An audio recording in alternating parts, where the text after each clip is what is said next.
everyone. Welcome to another episode of Motivation in That. I'm Natalie, your host. And today I am joined by someone who is she's probably not even aware of everything I'm going to say about her in this quick engagement that we have. But Priya Patel is my guest today, and you're going to know about her in just a second.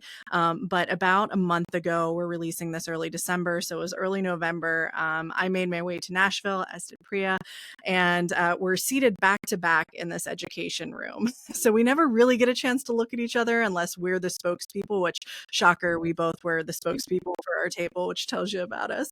And we're in this session that's all about not impossible. We'll touch on it as we go along, but it was a group of healthcare leaders. It was folks that were being challenged to look at the problems they faced in a different way, and then to share stories and to know, why do we want to make change? Why do we want to do things a little bit differently along the way? And in a day and a half, I think it impacted all of us like immensely, and gave me a lot of hope in a world that sometimes doesn't have a lot. But it was on day 2 in the morning that we were challenged to stand up and share a story that we had. Why did we get into healthcare? Who was our person that motivated us? Was it ourselves? Was it someone else? And, at this point, we had an inkling of who was kind of in the room. And I did a session, I went around a circle, and then Priya, you raised your hand and walked to the front of the room and shared something that I think none of us expected it. And we'll go through what that story is in a second. But in that instance, it was like, I say, we always get grounded, but that just kicked the chair out from under me and plopped me real hard on the concrete for a second. And it's a reminder that even when we're leaders in this industry, we're patients too. And we're going through a lot of things that no matter how much we know, we're still learning more and more and more every day. And then we become advocates ourselves. And so the topic that we're going to be talking about today is women's health. And it's going to be probably one that if you're listening to this and you don't like the word cervix, vagina, uterus, any of those things, just turn it off, because we're going to be talking about that stuff. And as uncomfortable as that is, it is the reality of the world that we live in. And it's also the reality that because we don't talk about those things, sometimes they're not taken seriously. And it's a really, really important stigma that I think we need to overcome. And when Priya and I chatted right afterwards, and she said, I've never talked about this really. She told the audience of 70 people, most men, I've never shared this story before. And I'm like, no, this sounds like the confidence that came forward, and immediately was like, oh, we're having you on. We're coming on the pod. We're going to talk about this. We're going to give space for this conversation. And so without any further ado, I'm going to hand it over to Priya to introduce herself, talk a little bit about why the heck were you at a Not Impossible conversation, and what inspired you to be like, okay, this is the moment. I'm going to take that leap and break down those unseen walls and barriers that so often constrain us into kind of staying in our little space that we feel safe in. So Priya, over to you. Natalie, that was so beautiful.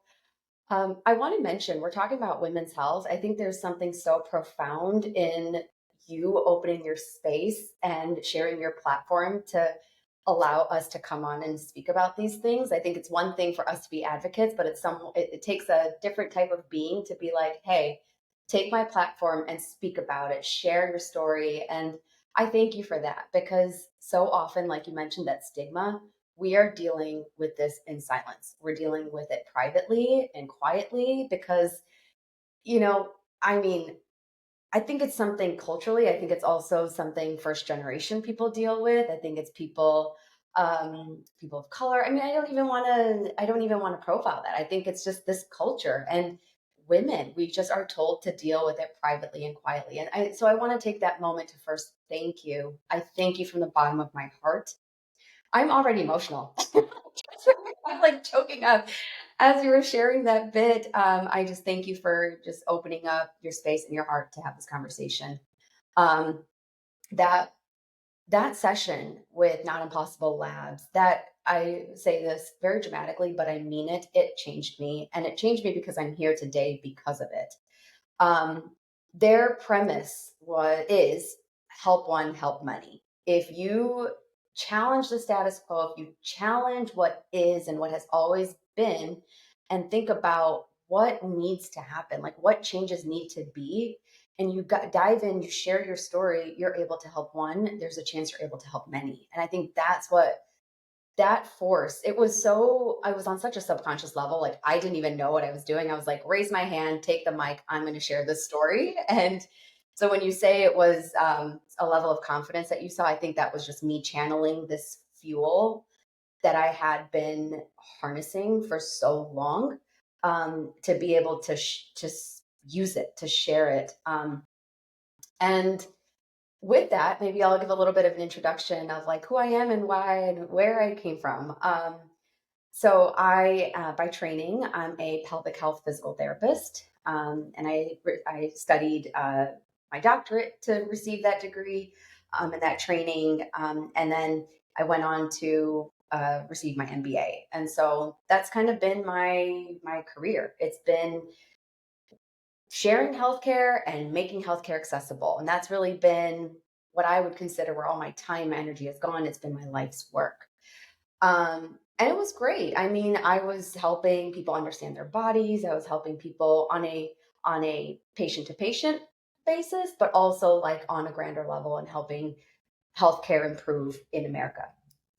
Um, about 3 years ago, my husband and I decided that it'd be nice to start trying to have a family, and you live the dink lifestyle, the dual income, no kids, and your friends are having kids, and you've done all your travel, and you're like, this sounds really good. I feel like that's something that we can take on.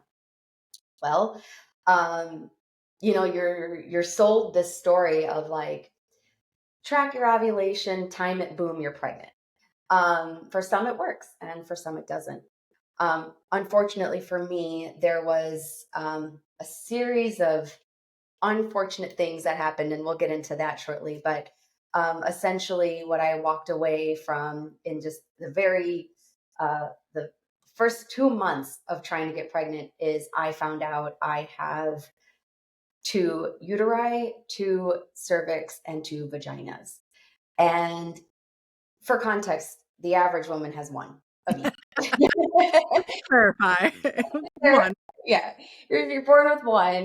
This is something that I was born with. I was born with two. And, when I got that diagnosis, I thought first, there's so much anger and there's so much confusion and shock and fear. What does this mean? How did I not know? How did my doctors never tell me?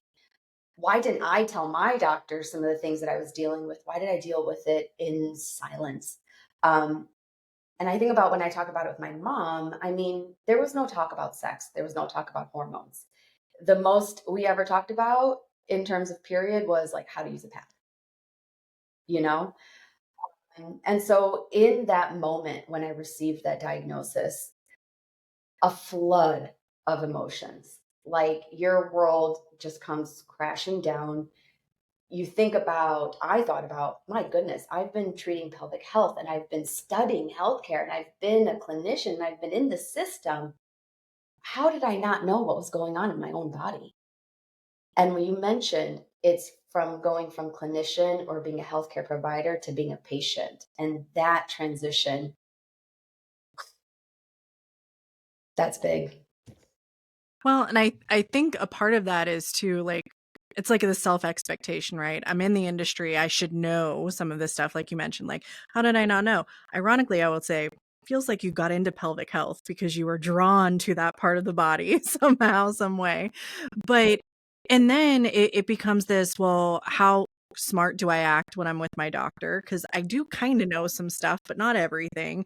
How much do I defer? Are they still the expert? And it's a very weird dynamic. And I'm the worst patient that exists. Like, if you prescribe me something, I'm good for 2 days. And then I'm like, oh, I didn't do my therapy today, or oh, I didn't take that med. It'll be fine. Like, you know, and you don't even realize it. But because you're in it all the time, it just tends to have this weird kind of dulling feeling on you until then you're at a crisis level almost, or like, if I don't, my life will not continue the way that I thought it would, or I wish it would in some nature.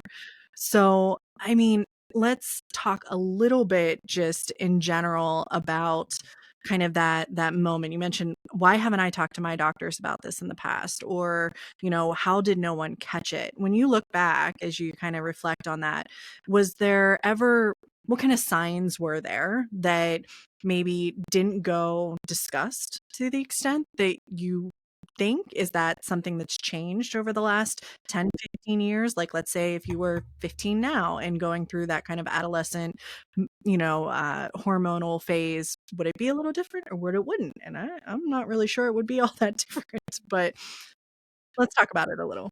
Yeah. The most obvious sign, Natalie, and I'm like, I cannot believe I'm even saying this and not I that I didn't catch it before, is I had 2 periods. I was bleeding from each uterus, and I didn't know. I thought I was just one of the rare few who couldn't wear a tampon. I thought I just had to wear 2 tampons or a tampon and a pad, and I just thought I was just unlucky. I thought it's normal to have pain with sex with your partner. It's not. Um, I thought pelvic pain, random pelvic pain was okay. And because a lot of times when you go to the OB and you say, I'm hurting, I have cramps, yeah, that's common. But just because things are common doesn't make them normal. And I think we have blurred that line. There's so many signs. I mean, when I think back to what my blood looked like, again, we're getting in, we're going into it. We gotta talk about it though. We do. We talk about it. I think back to what my blood looked like. It was very old blood. And the reason is because I have a septum, a wall that kind of goes through the top of my cervix down through my vagina. And that's how I end up with a double. I have the septum that goes right through it. And so when you're thinking about when you're bleeding, your uterus, the lining is shedding, it's getting caught. Well, it was getting caught in that tissue, in that wall. And so it was just pulling and pulling. And then eventually it would fill up so much that it would have to come out. And that's why the blood looked dark and it looked stale and old and it was smelled foul. And I thought this is just what periods were, because how often are we talking about periods? Like, admittedly, even at girls' nights, we don't talk about periods. I mean, maybe but you'll be like, I have a cramp, I'm cramping, I just started, but like that's the extent of it. And so girls and women are just going through it. There's no conversation around it. You meet with your OB once to do your annual and you say, hey, this is what I'm experiencing. Oh, that's fine. That's just your period. And that's it. And so, yeah, my hope for this is that girls, like you mentioned, in adolescence, when they start their period, is when they start paying attention to it. Not when you're trying to have a baby, not when something is wrong, but when you first start your period. And that's when your mom, your friends, whoever your support is, that you come together and you say, is this normal? Not just is it common, but is this what I should be feeling? And I think we are getting more involved. And so more and more people are talking about it now. But for our generation, Natalie, we weren't. That wasn't a conversation. No, and I mean, I think I feel I feel for OBs, right? They've got some of the hardest, malpractice situations to be in when you're on the birthing side of things. But on that gynecological side, there is a component, and this is across all health, that I would say, like primary care, preventative health. There's like this competition to go in and be perfect. Have no issues. I want to get in. I want to get out. I don't want to be told that I have something wrong with me. Let's just make this as painless as possible. I mean, the running joke that we hide our underwear when we go to the gynecologist, and then they're in there with the, you know, looking in your with the specula thing. And it's like, they're up in our business. And I'm worried about that they're going to see my underwear that I wore. And even the way the questions get asked, though, like, have you had any smell, any discharge, any and it's like, oh my God, I don't want to feel not normal. I mean, this comes to STD conversation. I love when they ask, well, how many sexual partners have you had since you came last time? And I'm like, you gonna judge me when I give you a number count? And then they're like, men or women? And I'm like, again, like it's a patient education component, right? Of, well, why are you asking that question? Well, because risks may go up with this or that, or we're going to look for different things depending on what type of partner you've had. And when you're young and that's your first instance of walking in there, that is the time to really start to have that. I will never forget. I had a male gynecologist who high-fived me one time over one of the hardest conversations I think I've had with a doctor. And he was so just like, it was this moment of he wanted me to know everything would be okay. And he was just like, I'm so glad that you're walking out of this with the perspective that you don't feel bad about anything that's happening right now. And I was like, this is like, you're the best doctor I've ever had to want me to walk away feeling okay. And I laughed because his replacement, then I went in and was spotting during my appointment, and he was like, "Oh, you're spotting, you shouldn't be here." And I was like, "I'm sorry. Am I dirty to you?" So it's this component of, if we could flip seats. So that's kind of where I'm asking, like, if we could flip into that OB gynecologist role, and we're looking at early women having periods, teenagers, young girls, because we're in preteen world now where that's happening at age 10 and 12. And having these discussions, how can we reframe the conversation a little bit to ask questions that would get at what you were talking about, and do it in a way that's not, there's something wrong with you, but more, you might have a unique situation that we want to look at. That's a really great question. I kind of want to zoom out a Yeah, little before I do get it. into that. I think what's so important for everyone to understand is women's health is very, very new. Like, we think about certain things, we think about medicine in this country, we think about even far like out there civil rights, we think about things like, oh my gosh, that happened centuries ago, like that happened so long before our time. That's not the case. For context, like the first IVF baby just turned 47. Like that's only 10 years older than my husband. Like that she this just happened. These innovations, these breakthroughs are happening in real time. And so when we frame it, to your question, if you were the OB, how would you frame it? You frame it as, if you tell me what you're feeling and what you're going through, we are going to help you make an informed decision. Like, we are still learning women's health. We are still understanding female anatomy. We're still understanding female hormones. And I think when we think of textbooks, we don't realize a lot of that is based on male anatomy, and a lot of it is based on the man. Um, and so I think, like, framing that to, I believe in science, of course. I'm a physical therapist. So I had to flip that in my head to be like, I can't possibly experience shame and fear and guilt because I am actively contributing to advances in healthcare. And me telling my doctor, like, this is what I'm feeling. This is week 2, and this is, and I'm not ovulating on time. Like, these are things that will help our doctors add things to their toolkit and help them improve their care plan and their decision making for that next patient. So I think if we were to have that level of understanding between the OB and the patient, if we or the gynae and the patient, or have that alliance of, tell me everything you're going through, because with you sharing, I can learn and I can help make this a tailored experience for you.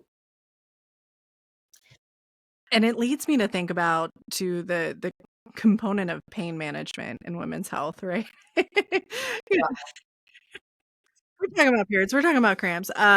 And we've all seen the videos where people get where men have simulators put on them and they can't handle like level 3. They're losing it. And we're like, oh, we're at a level 8 for at least 2 days, every month. And you wonder why we're cranky. But the component of also having a conversation simultaneously about pain management during those discussions. You mentioned pain with sex. I had an IUD to the point where I couldn't function and had to have it removed a year later. And the response was, well, we don't know why that happened. There's no indication that you should have been in pain. And I'm like, well, I'm telling you, in 40 years of life, I've never, that's not been an issue. So I don't know, and I've never looked into it. Maybe I should. The component of all of physicians, especially those dealing with I want to say it's not predictable, right? You go through these cycles. One, it might be fine, the next might be horrible. On how to discuss pain with those patients in a world where we're not doing opioids. We're talking more about kind of functional things. I'm wondering if you have a thought from a functional, pelvic health standpoint. I'm sure there's muscles that we could be working with or activating more. Is there more partnership that we could be doing beyond just your OBGYN's office, but to other providers to address some of those components in ways that make sense for patients early on so that they can know how to manage that going forward and what really is weird pain that I need to start asking more questions about? Certainly, yeah. I may be biased here, but with I say this with full intention. Every girl, every woman needs to work with a pelvic health PT. You need to find a pelvic floor PT, a pelvic health PT, a women's health PT, whatever they're called. We're here, we're around.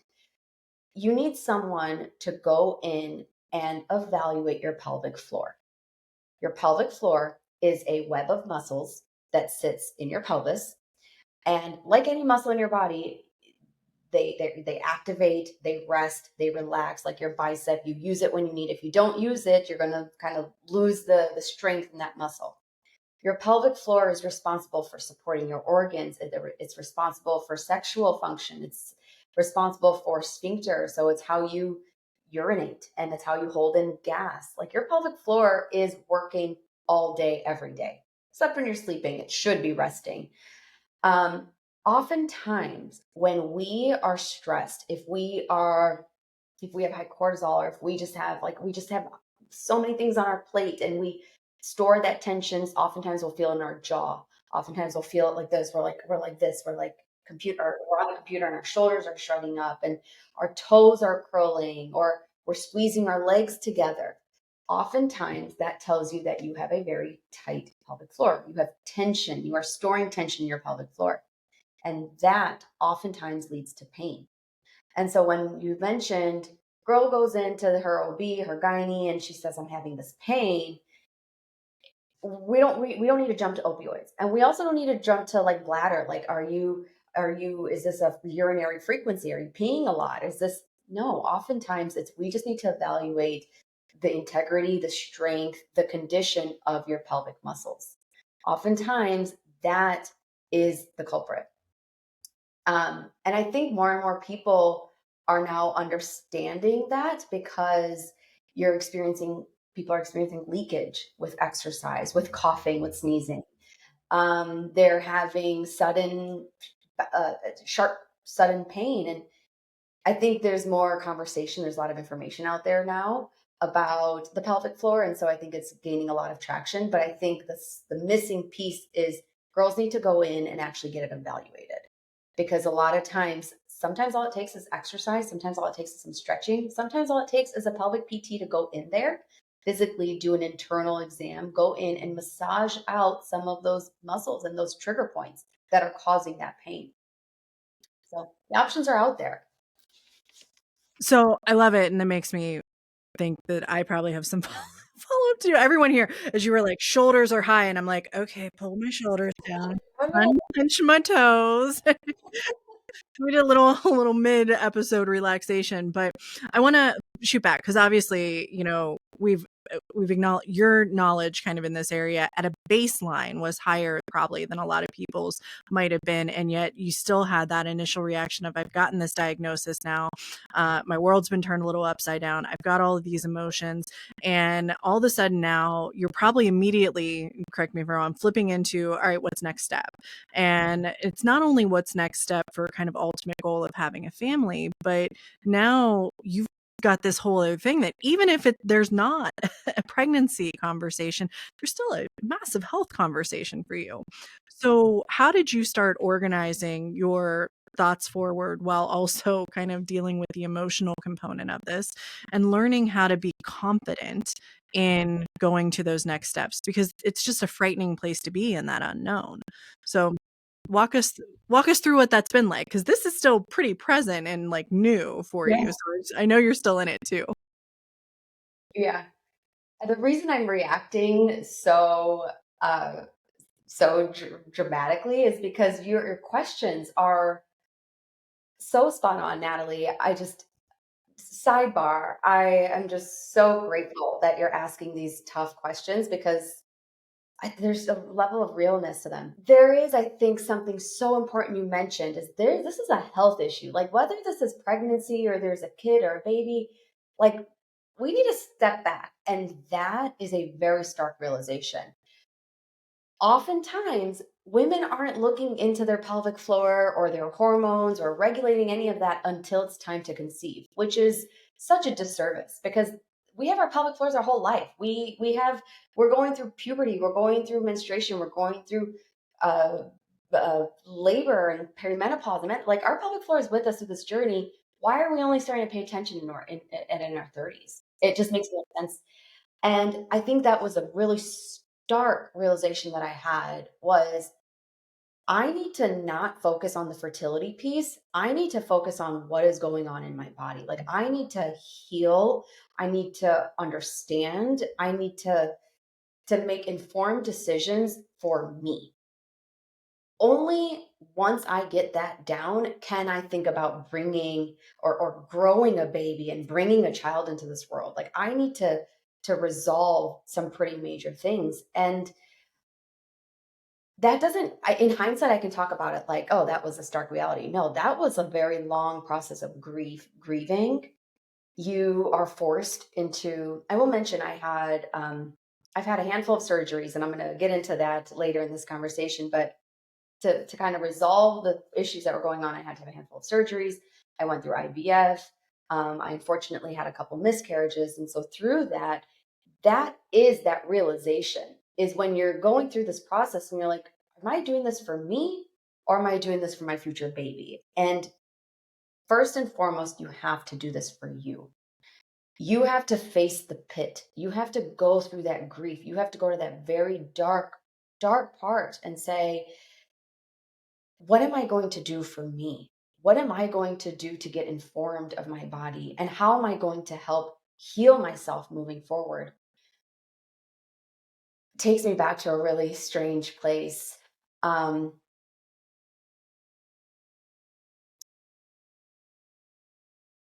oh gosh, so many things come up.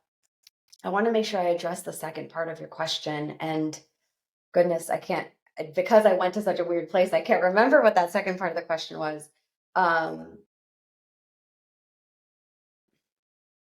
I'm not sure I do either because I'm very much, and listeners know this by now, like I'm in this storytelling component.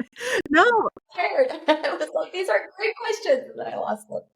and that's where I want to take it. I mean, so it's that piece of, and I love how you said it. You have to do it for you in order to fully be in the right place. And I mean, I know I have friends that have found out they have endometriosis when they're going through this process, and the just immense amount of surgeries and processes it takes to get to, a component of being healthy and pain free in that world. And it's, and I think along with that, and it's a tangential, I'll connect here. I know we've got it a little further, is the community, is the family support. You've got a husband, you've got a partner, and I can only imagine that for some partners in this, how helpless it can feel to be watching someone that you love and care about go through, not only feeling as if kind of, and I'm not placing this on anyone, the feeling of my fault that I can't, conceive or give us this kind of family, but then also I've got this unique situation that you'll never understand because you don't have the same body parts I do, and I don't even know how to like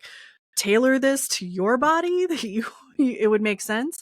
And so it goes back to that, how do you build confidence in engaging in this path? Because you're relying on your support team who may not, they're along for the ride in some instances in a best case, and trying their best to support you. So I think that was the second part of the question. And we got back to it. It was build the confidence to, go forward, and doing it with someone else that now you're probably educating along the way. So you've got this kind of dual role of, hey, my family, my friends that are a part of this, what do we share? How do we share? What are they involved in? What are they not?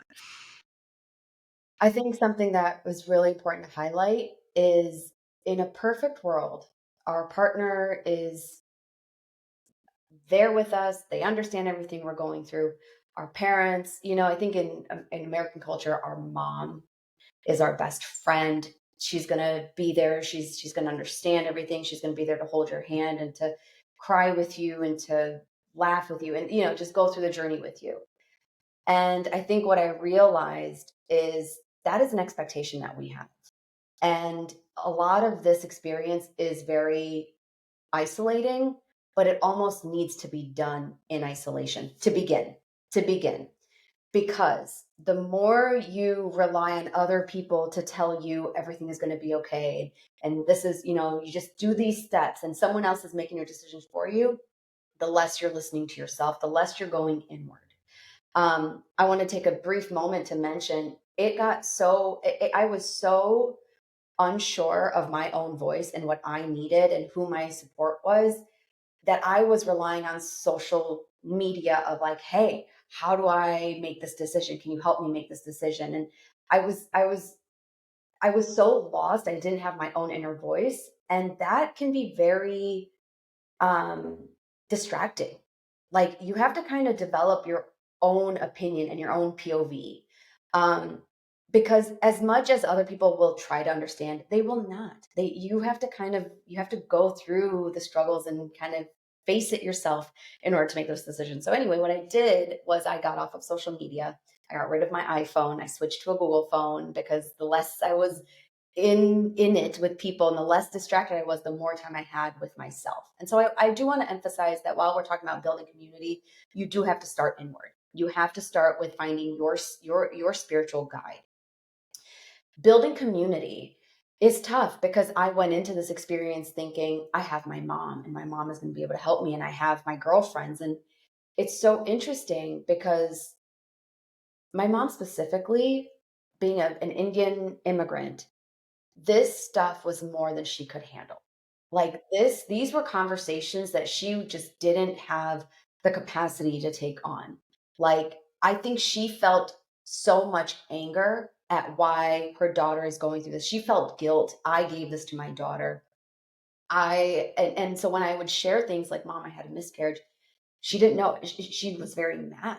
How could you? Why would you? And it was such an irrational reaction to the point where I was more upset about my mom's reaction to my more than my own miscarriage. And that shifted our relationship. And I think that's so important to recognize as these things that are embedded, like your mom and your bestie and your this. And we have to break those expectations and open ourselves up to other opportunities. And so from all of that, of relationships changing and um, a lot of just shift in expectations, I now have a community of like my acupuncturist is like one of my best friends. um People I've met along the way who've also been diagnosed with didelphys or complete septic uterus. I of course have my best friends who've been there for me, ride or die. My husband is a rock. I think without him I would be completely lost. He taught me how to believe in God, God, how to trust this process. And so my point is be open, one, to understanding the community that you might have before is not going to be the community that takes you through and sees you at the end, and be open to that shift because relationships will change. And two, get really comfortable with your inner dialogue. Find your North Star, find your source, find what you believe in, whatever that is, the universe, God, manifestation, whatever it is. Find that and then use that to start conversations. Um, I mentioned my acupuncturist. I have a therapist. I have an IVF support group that I love attending. And the reason I have this community is because I spoke up. Like none of these people came from Google reviews. None of them came from things I saw online. These all came from I met someone who introduced me to someone else, who introduced me to someone else. And now I have this network of people who I go to and say, hey, I just had my second miscarriage. What do I do? Hey, I need to decide, do I go in for a third surgery and get a balloon? Or do I maybe try for another pregnancy naturally? Do I go for IVF? And so things like this that you want to bounce ideas off of. And I think that's so beautiful is that you have full choice of who you allow in, as long as you're open to speaking up.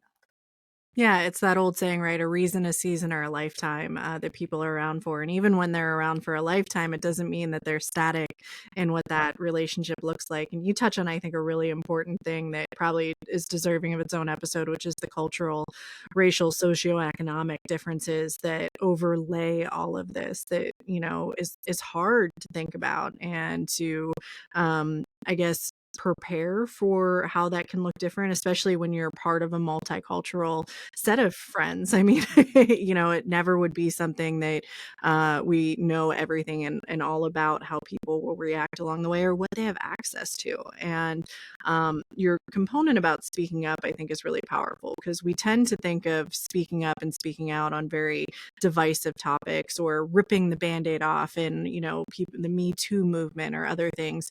And in reality, there are so many underlying conversations that fail to happen because one, maybe we just don't think they're worth time and energy to bring up, or we think no one's going to get it. But, when you mention the IVF support group, not everyone in there is probably with the same background, right? You're handling a similar difficulty and situation, but the cause for it still differs. So, that ability to have the kind of cohesive ribbon that can tie things together while still allowing for that space to have those different moments and reactions and elements. But how common is what you have? And, has that been, I can only imagine when people get really rare diagnoses and it's like, well, do I even have a doctor that knows how to treat this correctly? Am I going to have to travel to look for something? So what kind of things have you learned about, your diagnosis, the path forward, over this time that, at least can set an example, like, one, hey, no one's alone. There's nothing that's a one only person. If we talk about it, we'll find someone that has it too. Uh, but yeah, I mean, have you found there's more information out there than you expected? If there's not enough, are you going to trailblaze and put it out there for everyone? Like, what's this look like? God willing, yes. Okay, so I was originally diagnosed with a condition called uterus didelphys, meaning when we are in utero, so we're in mom's belly and we're developing, we all, well, females will have two Mullerian ducts. And these two Mullerian ducts will come together and they'll fuse and become one uterus, one cervix, one vagina. Mine came together and was like, okay, I'm done. I'm just going to stay. We're just going to stay here and hang out and be attached to each other. And so, uterus didelphys is by definition two full sets of uteri. You have a normal amount of, normal number of ovaries, but you do have two systems there. Now, on imaging, so I had a series of MRIs, pelvic studies, many, many appointments. You mentioned you're in the doctor's room and they're going through and you have the speculum. I've had so many of those where you have like 3 or 4 people, providers in the room. One is going in with the speculum, one is going with the camera, one is going in with the tool. And mind you, you're doing this all without anesthesia. Like this is all, you're just laying there watching these people be like, whoa, what is that? Whoa, is that normal? What is that? And they're having this interaction in front of you of just sheer confusion and shock, and you're trying to maintain your cool. But anyway, um, and so when I was, that was the original diagnosis. One thing led to another, led to another. I ended up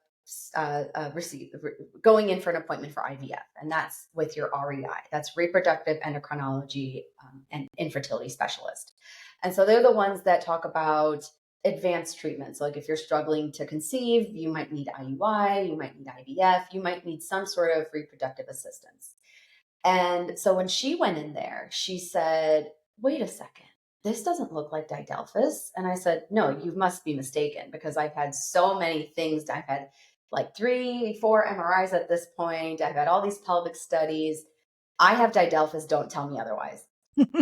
Said, I think this is a septum. I think you actually, it's not 2 separate sets. I think you actually have one and it's a wall that's going through the middle that's separating it in half. I said, well, what's the difference? And she said, well, that wall is unviable tissue. There's no blood flow. Like this tissue needs to come out because let's say you do get pregnant and this placenta starts growing on this tissue that doesn't have any blood flow. That's not going to survive. Like this is very unsafe. We need to get this out. So she ended up referring me to a surgeon. And so I had a series of surgeries, 3 surgeries, where they started from the bottom, removed the vaginal septum, then they went in and removed half the uterine septum, and then they went and removed the rest. Um, and so when you ask how rare it is very rare. It is very rare. I'm talking, I think, goodness, I wish I had the exact percentage. I remember researching it way back when, but a very small number of women actually know they have it. So, like, how many women are undiagnosed? Probably thousands, hundreds of thousands.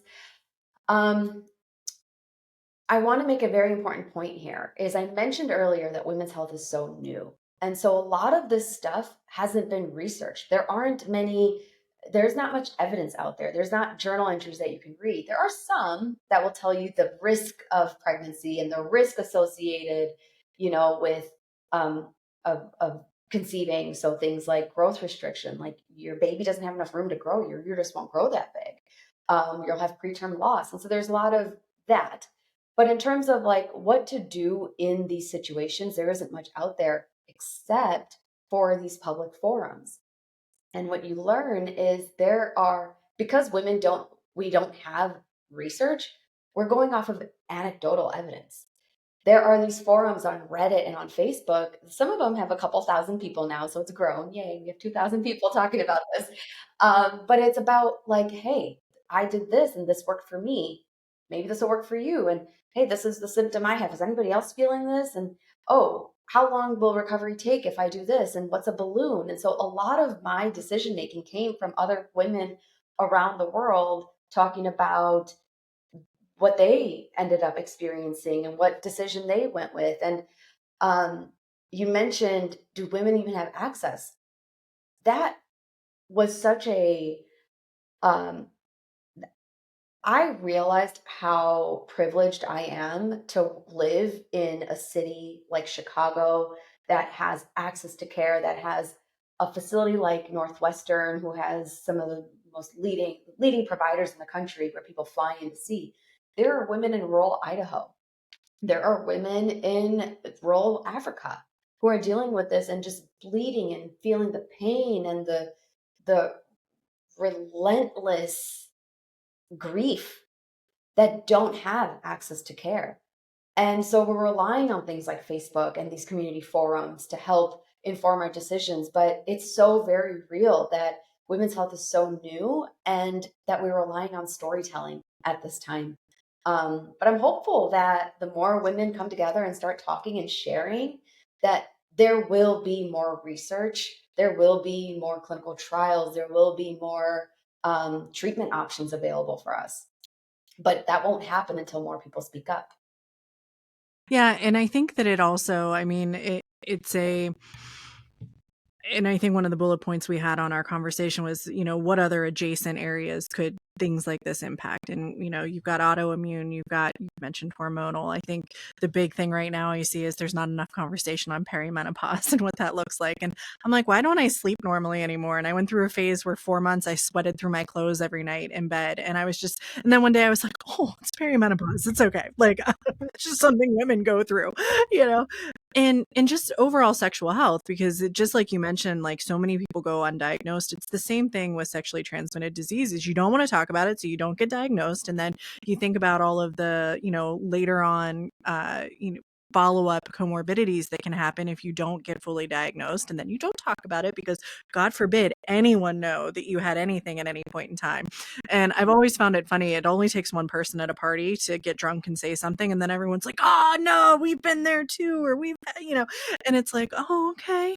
And it's I think overall, the stigma associated with anything that feels scary or unresearched. I mean, we just look back to the AIDS epidemic, where it goes. And again, whole separate episode for things. But, it's a component of when it's new, when people haven't focused on it, when you're relying on stories that can be biased, can be infiltrated, unfortunately, by people who have an agenda, it becomes questionable of who do you trust and how do you trust. And then the big question, which is who becomes the case studies? We've seen things like Tuskegee, we've seen things, like the cases with cancer studies where people didn't know they had cancer and weren't told because they were in a socioeconomic class that didn't get all the privileges. And so I think that component, and I'm curious your thoughts as someone who's, I guess, you're vocal, you understand this. Are you cool with being one of the case studies? Like, what does that look like? How do we find the research and advancements when we're dealing with something that's so human centric? And human centric healthcare should be low risk in a lot of people's eyes. How do we learn more? How do we challenge this more? Where's your line going to be on, I'm good. Like, let's not experiment on this anymore. And I just, we're going to stop where we're at. What's that look like? I think all I really have to base my answer off of is how much my perspective has evolved. I think we all have that line in our life, that before and after, the event where before, it was what my perspective was at that time. I think about before all of this, it was, oh, I'm never sharing anything about my private life. And a little bit of background on that. Like I grew up in the spotlight. Like I was a dancer, and my parents really put me out there, and I was always on stage, and I was a very like I was just always center of attention. And I grew up, I met my husband, and he was like as private, like most men, like private as can be. And so when I met him, I was like, whoa, privacy, this is really great. I really like this concept. Like, I don't, no one knows anything about me. This is really great. Like, I kind of hang out and do my thing and not worry. And so anyway, I swung that pendulum so hard and went into private mode. And I really enjoyed the quiet, the peace of that. And so, when I think of that line in the before and after, the before was that, like, I'm not sharing anything about what's happening in my pants. I'm not sharing anything about me wanting to have a baby. Like I just want to handle this privately and be done with it. Since then, and I mean like just in the last 30 days, this is all still very new. I mentioned that at the conference, like that was my first time ever speaking out about this. My perspective has changed drastically. And I think it's because I remember I woke up one day and the sadness was gone. Like I didn't have any more sadness left in me. I had fuel. Like I had, like, you say like, oh, it was a calling. And no, like mine was a collision. Like mine was like, it's time. You need to do something about this. You have this set of energy. You either put it towards that, the sadness, the grief, the pain, or you go and do something purposeful with it. And just how quickly that shifted in my mind, how right it felt. To answer your question, I am going to lean into this, and I am going to let that perspective continue to evolve. I know deep in my gut that I am here to change women's health. I know that so clearly. I am steadfast in that. And I know that when I leave this earth, that I will have made a difference in how women receive care. And so when you say, am I going to be a case study? Sure. Am I going to be someone that rallies all these women together? And sure, like whatever it takes. I don't know what that will look like, but I know that I will be the one to make a change. I always say in every episode, there's a moment where I know like the hook hit, and it's not a calling, it was a collision is that thing, because I don't think I felt so much. I've never felt power behind a calling, right? I'm like, what is that? Like you just hear a little voice in your head when you wake up in the morning that says, oh, you need to go do these things that you love. But that feeling of there being power and fuel behind whatever change will happen. And it's a great kind of segue into our wrap up on not impossible conversations, because the idea of how many things in this world were once dreams and were once not something that was even remotely reachable. And there's still a lot out there that feels that way, or they're reachable for some and not for others. And so there are so many, I think, layers or phases of what changes can look like. And it's exhausting sometimes to be that constant voice for change. I had Dr. Ackerman on talking about being an advocate for Parkinson's and caregivers and survivors and how exhausting that could be over time. And so it has to be something more than just wanting it. And it has to be a true, I go down fighting with this, no matter what comes of it. So, what are some of the changes that you hope will be seen as they were once potentially impossible, now they're not? And let's channel Mick as a part of this. Mick Ebeling, the CEO of Not Impossible. We were very much coached to not keep it too realistic, because realistic is only the constraint that we tend to put on things, and it's the boundaries that we've set. So what does that not impossible look like for you? What does that one kind of dream really look like in this space when it comes to women's health, when you picture it, especially channeling all that momentum we've had from just a few weeks ago?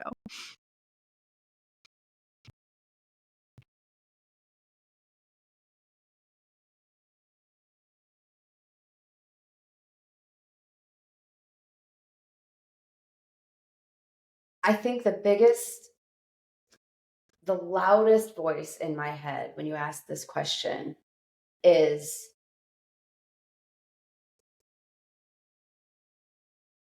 comes back to IVF. It comes back to IVF. And I mean, there are so many changes that I'd like to see. Obviously, I want to see women speak up. I want to see community. I want to see women who have PCOS and endometriosis get the care that they need, and not just band-aid care, but like address their liver. I want them to address their organs and understand their whole body. I think that will come. I think if I were to dream so big, I would say that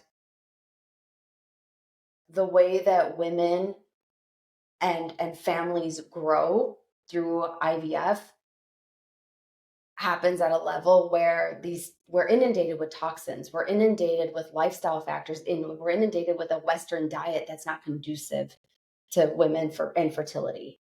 And I'm so drawn to this idea of advanced reproductive technologies.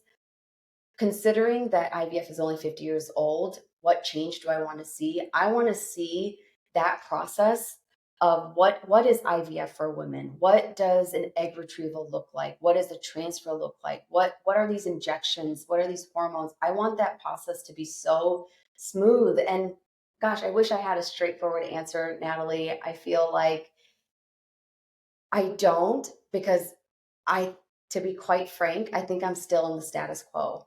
I think I don't know yet. I think I'm still this feeling is still very new for me of what can come. I think I'm in that bridge right now. Um, I don't know. I don't even know. I have to be completely honest with you. Yeah. Well, you touch on some things that I think definitely people can grasp, right? Which is IVF is not always a covered service that people can receive through healthcare whatsoever. So, it's not even can you get to an IVF clinician? It's, do I even have money for it? Egg retrieval, not often covered. Had a good friend who went through rounds and rounds of it. And I mean, it was that's what she worked for. She worked 80 hours a week to be able to pay for that egg retrieval. It doesn't always work. You don't get time off for it. So like this component of it's on top of everything else that you are dealing with. And to your point of, we don't make it an environment that actually embraces it. And if we want to be a world that continues to populate and continues to have the next generations, it's a conversation we need to have, because we don't have the lifestyles that we have 50, 60 years ago that allow for a little bit more of that. And while the technology improvement is great and the empowerment that we've seen and what, women are allowed to do now that they weren't once allowed to do, we haven't balanced out the fact that they are the ones that give birth and that they are the ones that have these systems that don't always cooperate with us, and they're a little bit different. And it's not to downplay any prostate issues or any testicular issues of men out there. Hey, we hear you, we see you, we know you got your stuff going on, but it should be treated equally. If you have something significant of that nature, then why can we not have the same type of, comfort and care? You get down to pads, tampons. We pay for that. If you want the really good ones, you pay out the butt for all of that, stuff. Uh, yeah, and it's become a marketing sales, and it's like, no, because if I could just not have a period until I want to have one for actual reproductive reasons, I would probably do that. So I think that, and that comes back to the speaking up part. You hear movements of, all right, well, let's get to a world where, sanitary things, napkins and tampons are free of charge. They don't require you to take money out of your HSA to pay for them like you do Tylenol.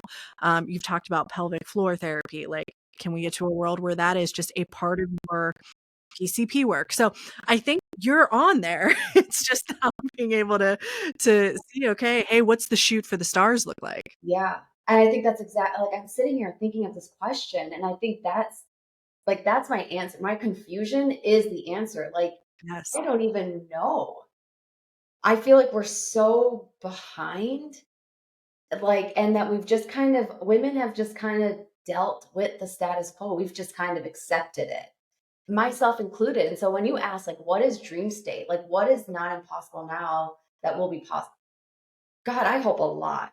Like, I hope that when 50 years from now I look back and I'm receiving, well, how old will I be?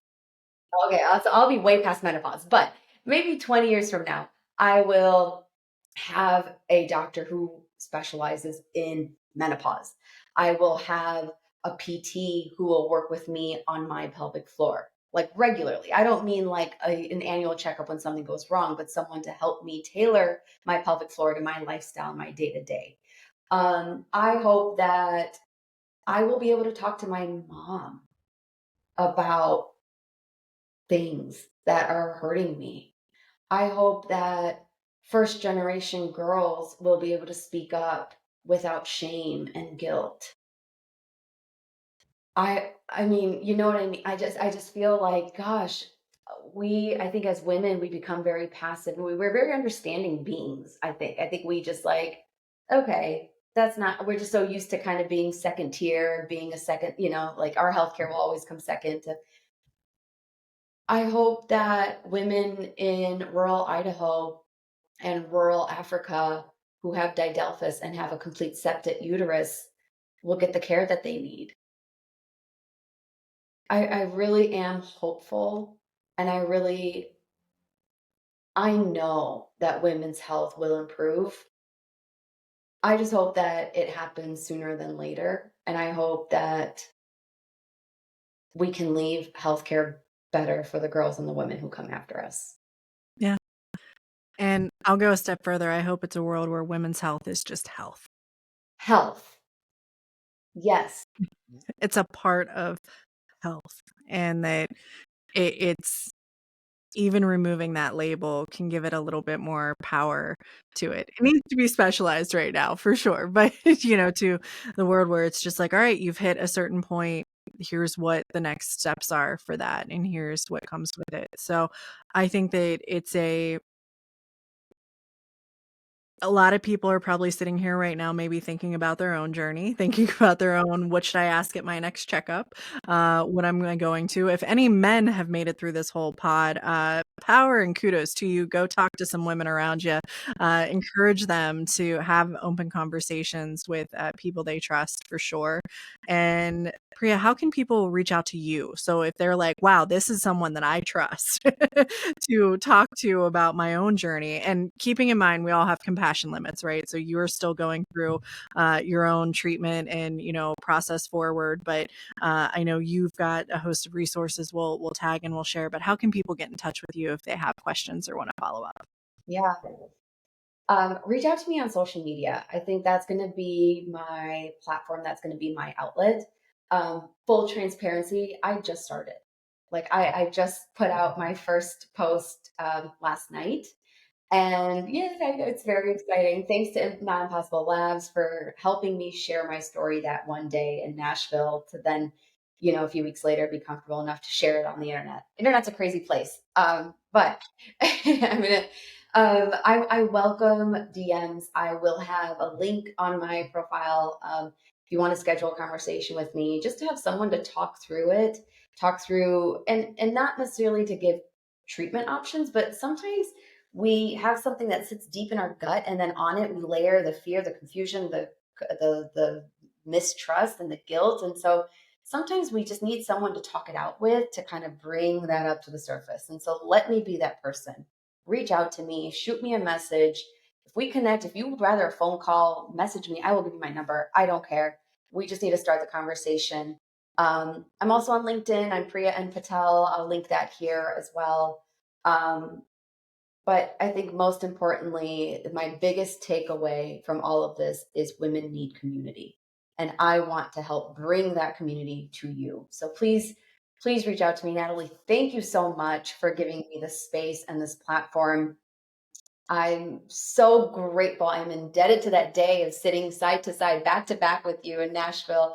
That weekend changed, that week changed my life in so many ways. And for this connection with you and this friendship, I'm so grateful.